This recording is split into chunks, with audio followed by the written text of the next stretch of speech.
Few shows have left a mark on pop culture quite like Friends, but while the show remains iconic, not everything about it has aged gracefully. What once passed as lighthearted humor now raises eyebrows. I haven't had sex in a very long time. Over the years, more and more moments have sparked backlash, leaving even the biggest fans cringing. Magical, life-giving hands. Oh, just to be near them, touch them, maybe even one. From questionable jokes to full-blown controversies, things have been problematic, but this was the controversial scene that ended Friends. The brides don't kiss.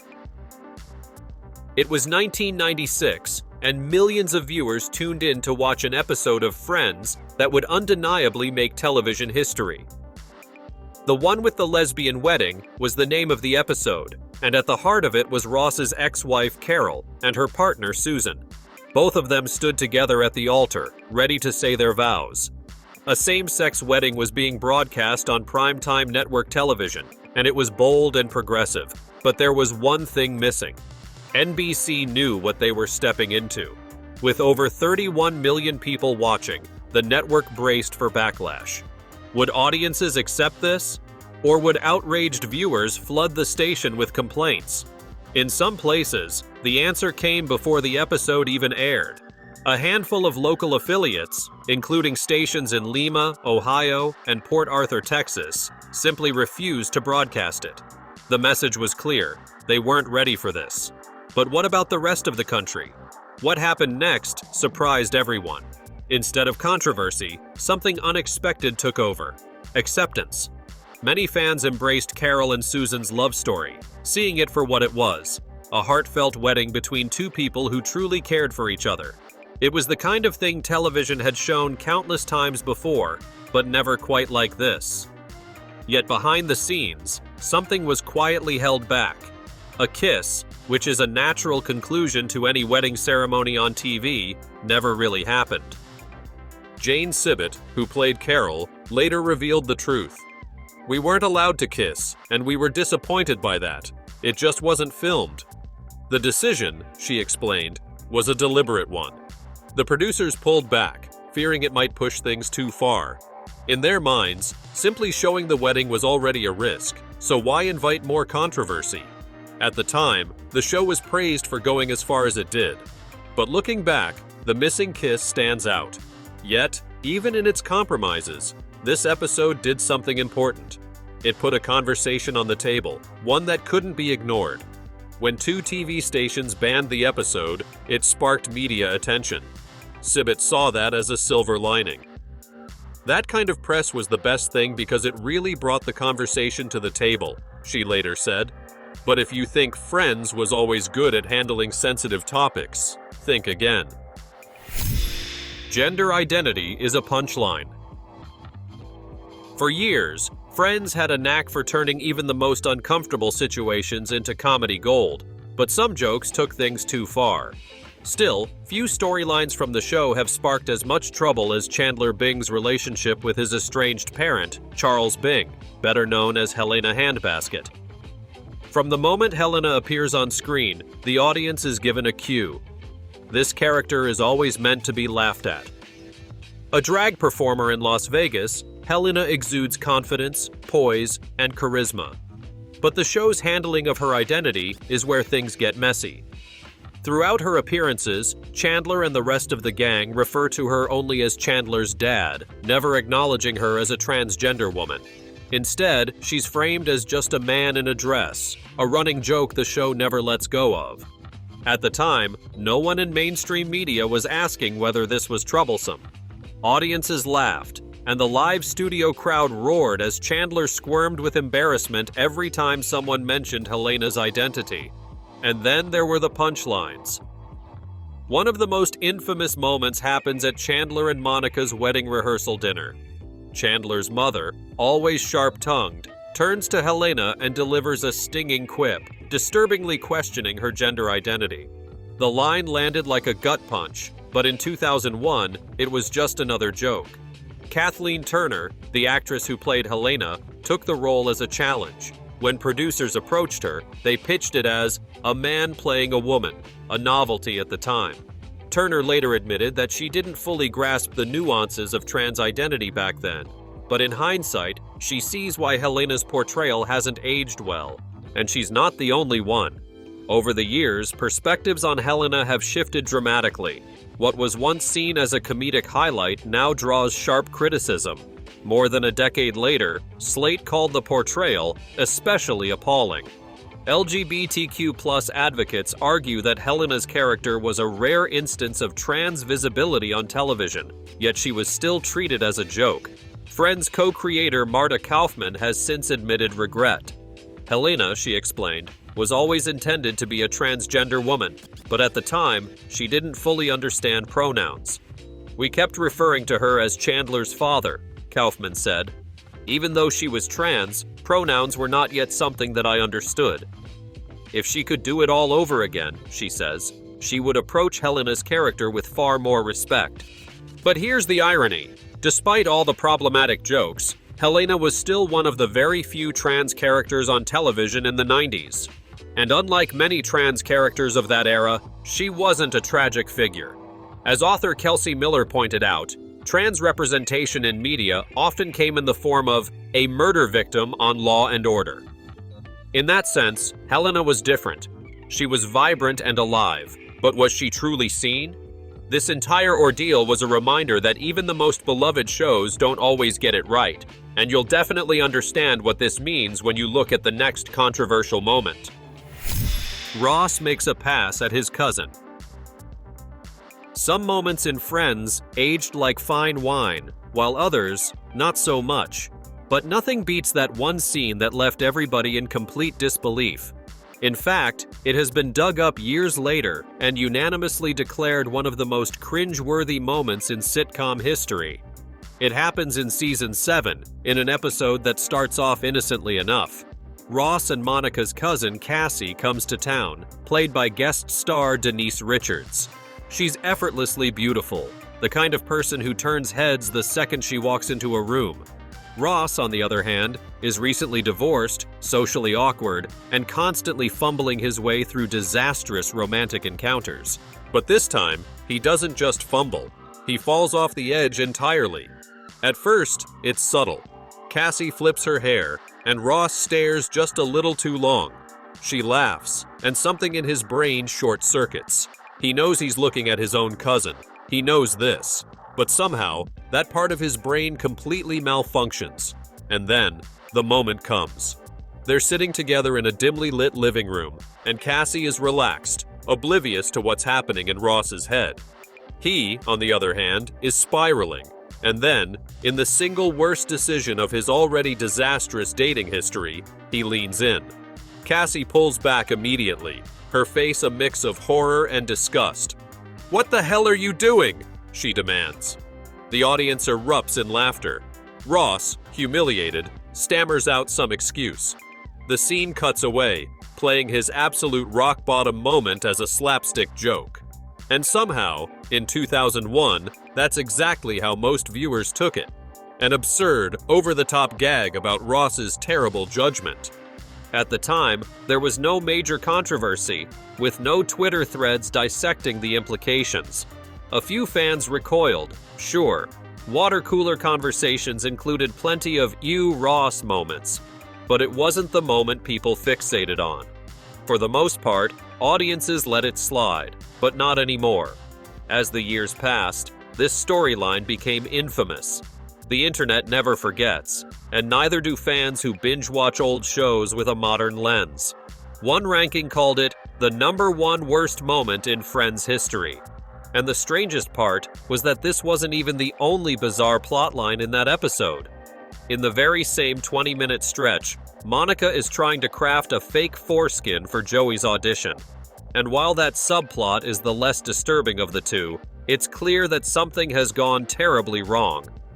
Even David Schwimmer, the man behind Ross himself, has looked back on the character's long list of mistakes with a mix of humor and regret. And while the cast has never outright condemned the episode, they don't exactly defend it either.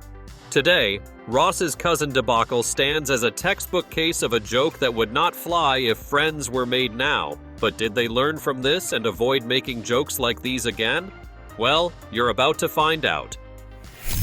Monica kisses her brother. By the time Friends reached its final season, the writers were willing to push the limits of comedy further than ever before. But there was one joke that left the audience squirming in their seats. It happened in The One Where the Stripper Cries, a typical bachelor-bachelorette party episode. Or at least, that's what it seemed like at first. But buried in the flashbacks, amid the drunken college memories and late-night hookups, was a moment that would haunt fans for years. It starts with Ross reminiscing about his very first kiss with Rachel. He paints the scene perfectly. Freshman year, a dark room, a party where the energy was electric. He remembers sneaking in, heart pounding, reaching for her in the shadows, and then the kiss. But there's just one problem. Rachel doesn't remember it. At first, it seems like a misunderstanding. Maybe she forgot? Maybe Ross is exaggerating? But then, Monica's face changes. Her expression shifts from amusement to something else entirely, something closer to horror. She realizes that she does remember that night because, strangely, she was there herself. The flashback hits like a train wreck where teenage Monica, still in her Fat Monica phase, had been waiting in that dark room for her crush.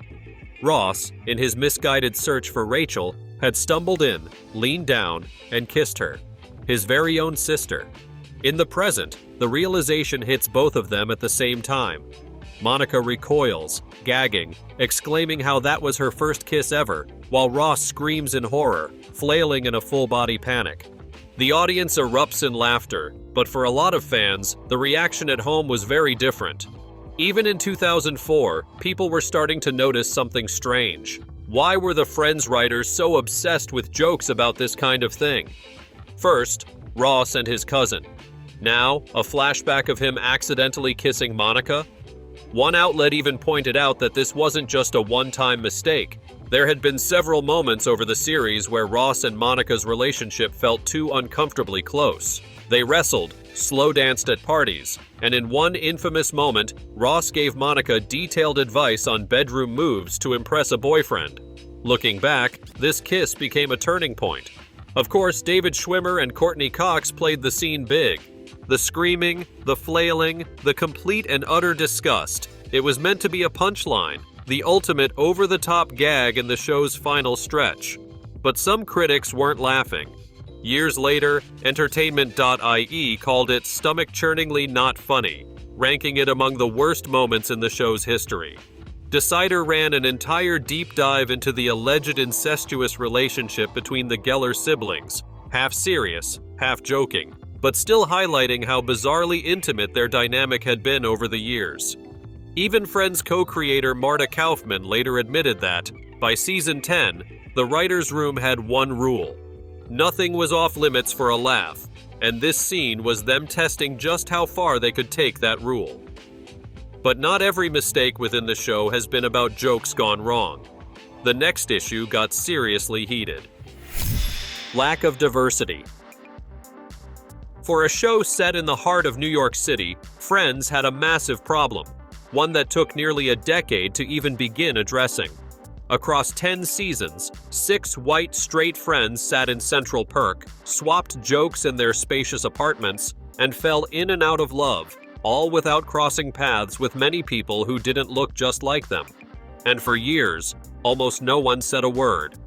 Back in the 90s, diversity on television wasn't exactly a top priority in mainstream media. Most viewers barely noticed the fact that the Friends universe was overwhelmingly white. The ratings were massive, the fandom was devoted, and the world accepted that this was just what sitcoms looked like. But not everyone stayed quiet. In 2003, actress Holly Robinson Peete called the show out publicly, slamming its lack of representation and even pushing for a boycott. Her criticism wasn't just about a single casting decision, it was about the fact that Friends, one of the most watched series on television, was pretending an entire segment of New York's population didn't exist. And she wasn't wrong. because it took 9 seasons for the show to finally introduce a black actor in a recurring role.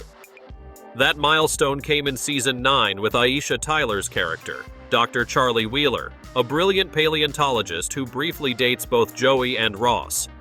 The fact that her arrival was such a big deal only highlighted how long the show had gone without anyone like her. Before Charlie, there had been a handful of guest stars, like Gabrielle Union, who made history as the first black actor with a speaking line on the show in season 7. When Charlie debuted, many saw it as a step forward, finally, some progress. And to her credit, Aisha Tyler's role wasn't treated as a very special episode about race. She was just another character, another love interest, and for her, that was a breakthrough in itself. As the years passed and Friends hit streaming platforms, a new wave of viewers found themselves asking the same question. How could a show set in New York feel this unrealistic? Articles, think pieces, and deep dives dissected its homogeneous world. One publication even went as far as calling Friends one of the most racist TV shows of all time. Eventually, even the creators couldn't ignore the conversation. Marta Kaufman, one of the show's co-creators, has since admitted regret. "I wish I knew then what I know now," she confessed. She even made a financial donation to fund African American studies at her alma mater, saying she felt guilty about the show's lack of diversity. David Schwimmer, who played Ross, also acknowledged the issue. He said he personally pushed for Ross to date women of color, leading to the casting of Julie and later Charlie. But even with those moments, the show's overwhelmingly white world remains one of its most discussed flaws. Some longtime fans argue that Friends was simply a product of its time. Others, especially newer viewers, find it harder to excuse. "You'd think this takes place in New York City," one columnist wrote, "but you'd never know it hanging out at Central Perk." And that became part of the legacy of Friends, a beloved sitcom, a cultural phenomenon, and yet a show that missed the chance to truly reflect the city it claimed to represent.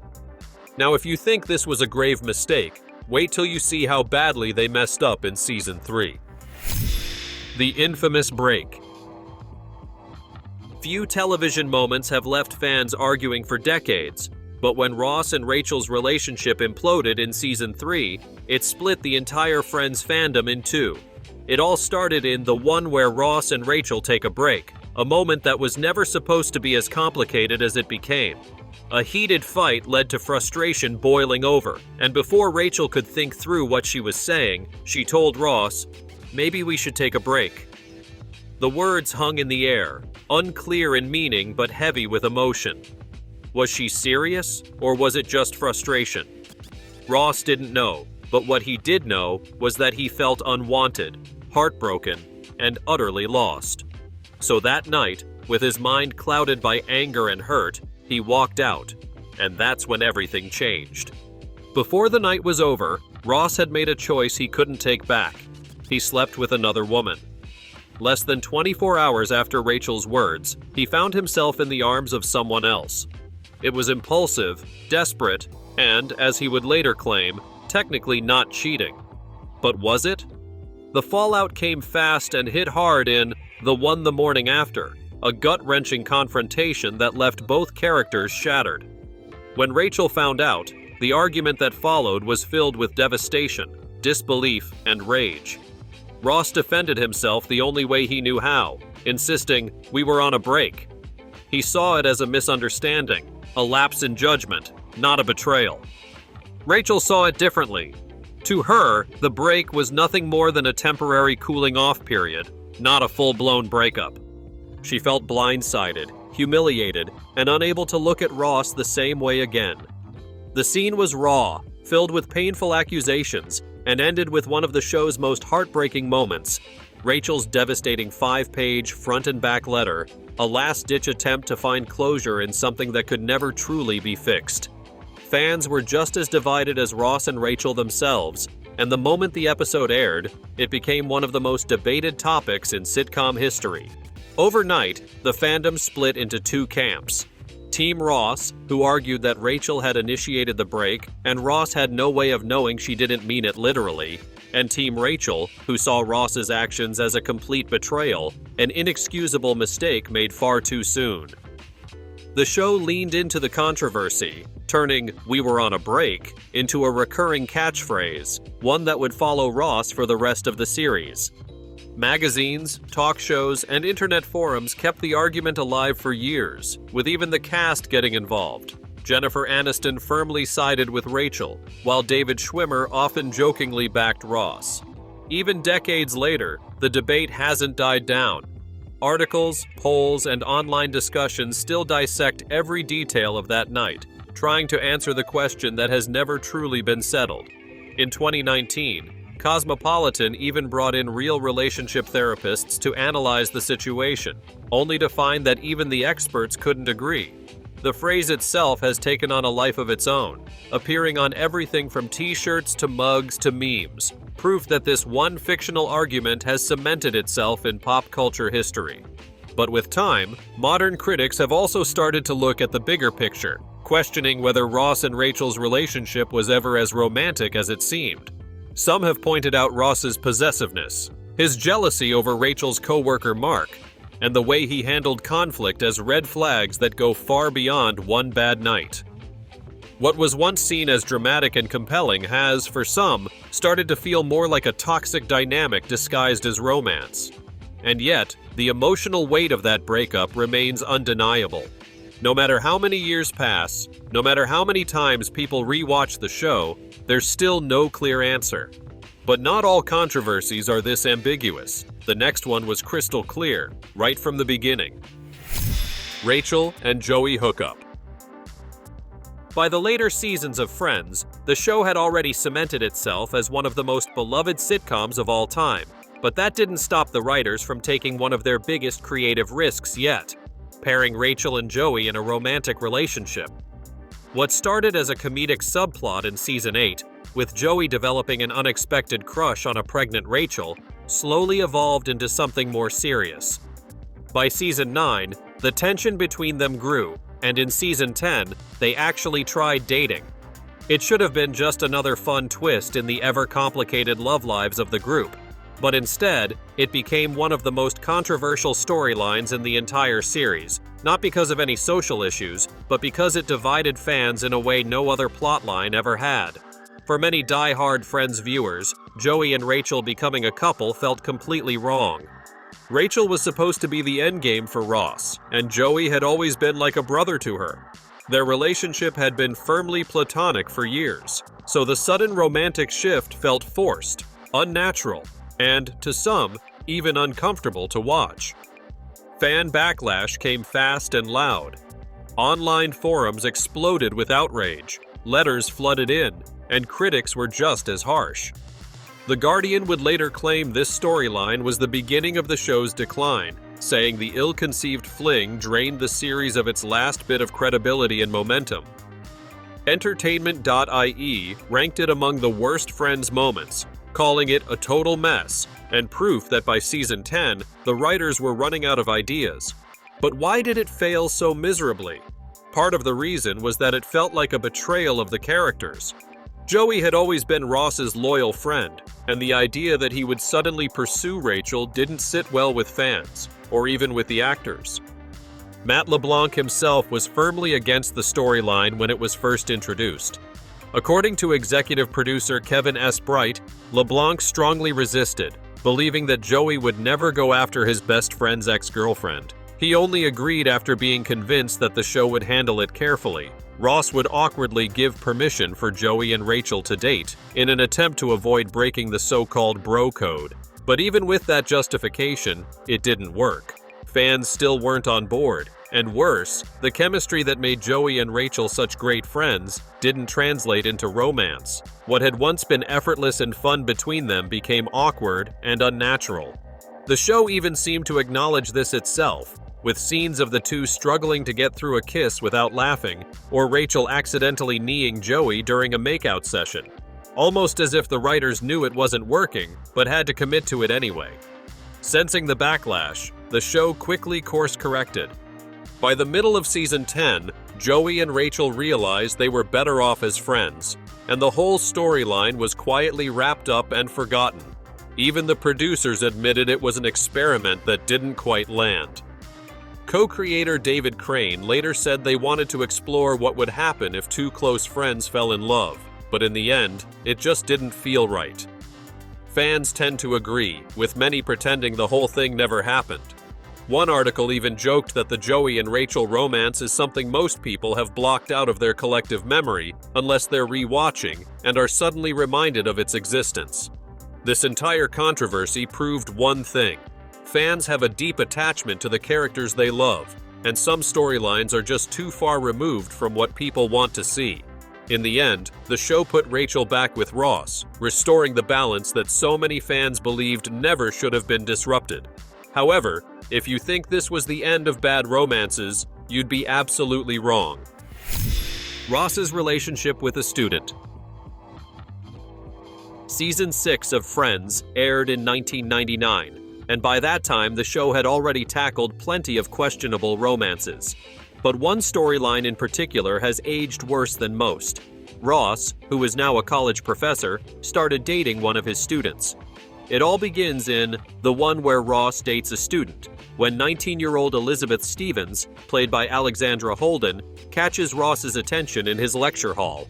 She's bright, confident, and, most importantly, interested in him.